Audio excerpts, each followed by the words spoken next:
Consumers नतीजे आए हैं बाजार बंद होने के बाद, मिले जुले नतीजे नजर आ रहे हैं। बताएं कैसे देख रहे हैं आप इस रिजल्ट्स को, और साथ ही अब क्या व्यू है स्टॉक पर? इनफैक्ट अनिल जी, नंबर्स तो आपने सही कहा, मिले जुले आए हैं, लेकिन अगर इस कंपनी की बिजनेस मॉडल देखें तो मुझे लग रहा है कि आने वाले क्वार्टर्स में डेफिनेटली वैल्यू अपसाइड के लिए जगह है। हमको लग रहा है कि जो टाटा कॉफी है, जो इनकी सब्सिडरी है, ये इनके लिए बहुत अच्छी साबित होगी। ओवरऑल कॉफी मार्केट में प्राइसेस काफी फर्म अप हो चुके हैं और यहाँ पे नतीजे टाटा कॉफी के अच्छे हैं। ओवरऑल अभी रिसेंटली कल ही हमने सुना कि इन्होंने और एक ब्रांड खरीदा है, तो इस ब्रांड का भी थोड़ा बहुत इंक्रीमेंटल टॉप लाइन और प्रॉफिटेबिलिटी पे असर पड़ेगा। इनफैक्ट कंपनी के कॉन्फ्रेंस कॉल में पता चलेगा कि कैसे ग्रोथ मोमेंटम आगे बढ़ेगा, बट ओवरऑल जिनके पास है वो होल्ड करे। मुझे लग रहा है कि अगर थोड़े बहुत मिले जुले रिजल्ट्स के कारण थोड़ा सा स्टॉक गिरता है तो खरीदने का मौका समझना चाहिए। ये डेफिनेटली मल्टी ईयर रन के लिए तैयार हो रहा है और मुझे लग रहा है कि कोई भी गिरावट अगर आती है तो इसको पोर्टफोलियो में इंक्लूड करना चाहिए। तो एक क्वार्टर का नंबर मत देखिए, FY22 हमको लग रहा है बहुत ही अच्छा आएगा कंपेयर टू FY21। ओके, तो टाटा कंज्यूमर पर रखिए नजर। थोड़ा नतीजे मिले जुले रहे पर कंपनी अच्छी है और आगे जाके परफॉर्मेंस भी इनकी मजबूत रहेगी, ये आपको मानना जरूरी है। डिक्सन टेक्नोलॉजी, इस स्टॉक पर आप राय दीजिए अविनाश जी। नतीजे मिले जुले थे लेकिन उसके बावजूद जेफरीज का दमदार अपग्रेड आया है। 16,300 से टारगेट बढ़ाकर 18,100 किया है। कंपनी अब अपना स्प्लिट भी करने जा रही है, ये भी कल घोषणा हुई है। डिक्सन टेक्नोलॉजी अभी खरीदें या रुके, इंतजार करें करेक्शन का? Anil ji, I think numbers तो ठीक ठाक थे, लेकिन जो मैनेजमेंट की कमेंट्री थी वो बहुत ही स्ट्रांग थी और हमको लग रहा है कि नॉट ओनली चौथी तिमाही बट FY22 में जिस प्रकार के इनको ऑर्डर्स मिले हैं नए कस्टमर से, हमको लग रहा है कि नंबर्स में और भी अच्छी बढ़ोतरी देख सकती है। हमें लग रहा है कि स्टॉक काफी सिग्निफिकेंटली भाग चुका है, तो मुझे लग रहा है कि थोड़ी सी करेक्शन के लिए वेट करें। हालांकि ऐसे कंपनीज में वैल्यूएशंस कम होना जरा डिफिकल्ट है क्योंकि ये सारे प्रीमियम वैल्यूएशंस पे ही ट्रेड करेंगे। तो जिनको कम से कम 1.5-2 साल का नजरिया लेना है तो मुझे लग रहा है कि इस कंपनी में विजिबिलिटी और प्रॉफिट मार्जिन दोनों ही काफी वेल पोजिशन है। तो डेफिनेटली एक पोर्टफोलियो पिक है। अगर करंट लेवल्स पे लेते हैं तो मुझे लग रहा है कि 1 साल 1.5 साल का नजरिया रखे, अदरवाइज स्प्लिट का इंतजार करें। मुझे लग रहा है स्प्लिट होने के बाद ये स्टॉक में और थोड़ा लिक्विडिटी बढ़ेगी और इससे डेफिनेटली रिटेल इन्वेस्टर्स को मदद होगी, तो तभी खरीदने का मौका रहेगा।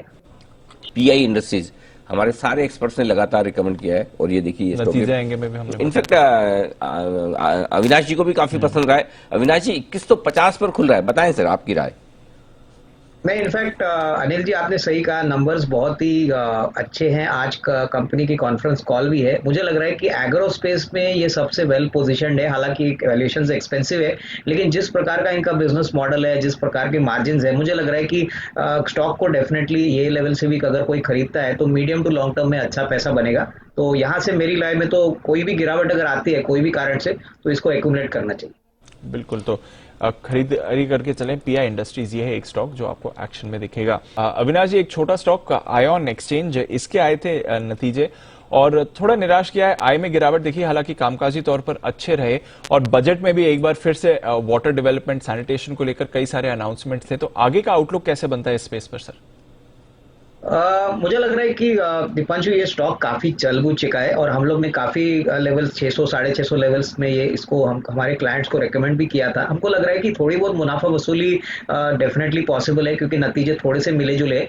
लेकिन इस कंपनी की सबसे बड़ी खासियत है कि B2C सेगमेंट और B2B सेगमेंट में ये वाटर ट्रीटमेंट में बहुत बड़े प्लेयर है और इसकी बैलेंस शीट वाटेक वाबक से काफी सिग्निफिकेंटली अच्छी है। इनफैक्ट अर्निंग्स ग्रोथ, अगर return on capital employed margin देखे तो हमको लग रहा है बहुत ही बेहतरीन है। तो कोई भी गिरावट अगर आती है तो स्लोली स्लोली एक्यूमुलेट करिए। बजट के बारे में आपने सही कहा कि वाटर के लिए बहुत इंपॉर्टेंट, जल जीवन जैसे प्रोग्राम्स के लिए बहुत पैसा गवर्नमेंट खर्चा करेगी, तो यहाँ से आने वाले सालों में ऑर्डर बुक बढ़ने की अपेक्षा रहेगी। तो यहाँ पे डेफिनेटली लॉन्गर टर्म में प्रोस्पेक्ट्स अच्छे रहेंगे, ऐसे ही लग रहा है। तो कोई गिरावट अगर आती है तो मुझे लग रहा है घबराना नहीं चाहिए, इसको थोड़ा थोड़ा करके एक्यूमुलेट करिए। हमको लग रहा है नेक्स्ट 12 to 15 मंथ में वापस अच्छी रीरेटिंग देखने को मिल सकती है। ओके, तो अच्छी रीरेटिंग मिल सकती है। आयन एक्सचेंज पर रखिए नजर, हालांकि नतीजों ने करा है निराश यहाँ पर। अविनाश जी से भी पूछ लिया। अविनाश जी, आपके रडार पर है ये आईपीओ? आज लिस्ट हो रहा है 618 रुपए पर, अब 100 रुपए की तेजी के साथ लिस्ट होने की तैयारी में, क्या करना चाहिए?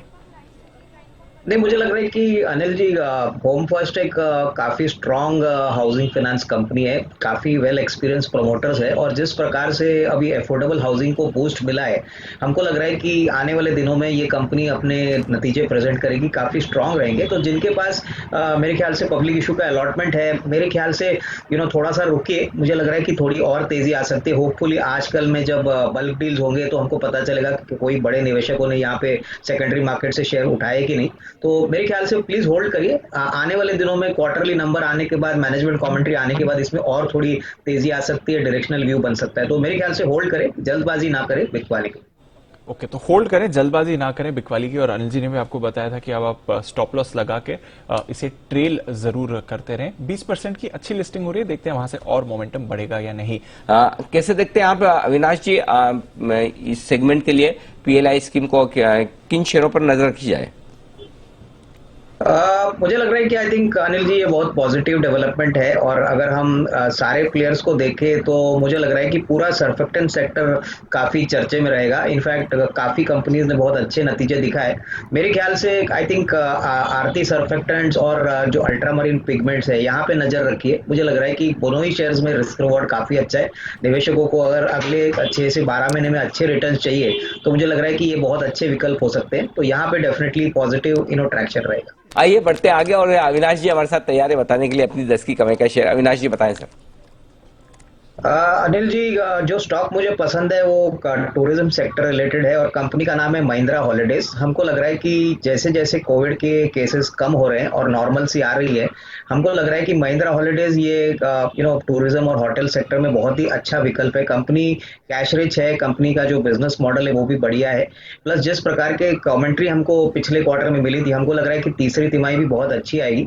तो यहाँ पे मुझे लग रहा है कि खरीदने का मौका है। करीबन 6 से 12 महीने में 300-325 का टारगेट पॉसिबल लग रहा है। तो यहाँ पे जरूर खरीदिए। हमको लग रहा है कि ये एक सरप्राइज विनर हो सकता है, क्योंकि जिस प्रकार का कोविड का पैनिक मार्च अप्रैल लास्ट ईयर में था, हमको लग रहा है होपफुली मार्च अप्रैल से अगर नॉर्मल सी आती है तो हॉलीडे सीजन बहुत बढ़िया रहेगा और इसको कंपनी को काफी फायदा होगा। तो महिंद्रा हॉलीडेज मेरी पिक नेक्स्ट 12 मंथ्स के लिए, करीबन 300-325 का टारगेट के लिए।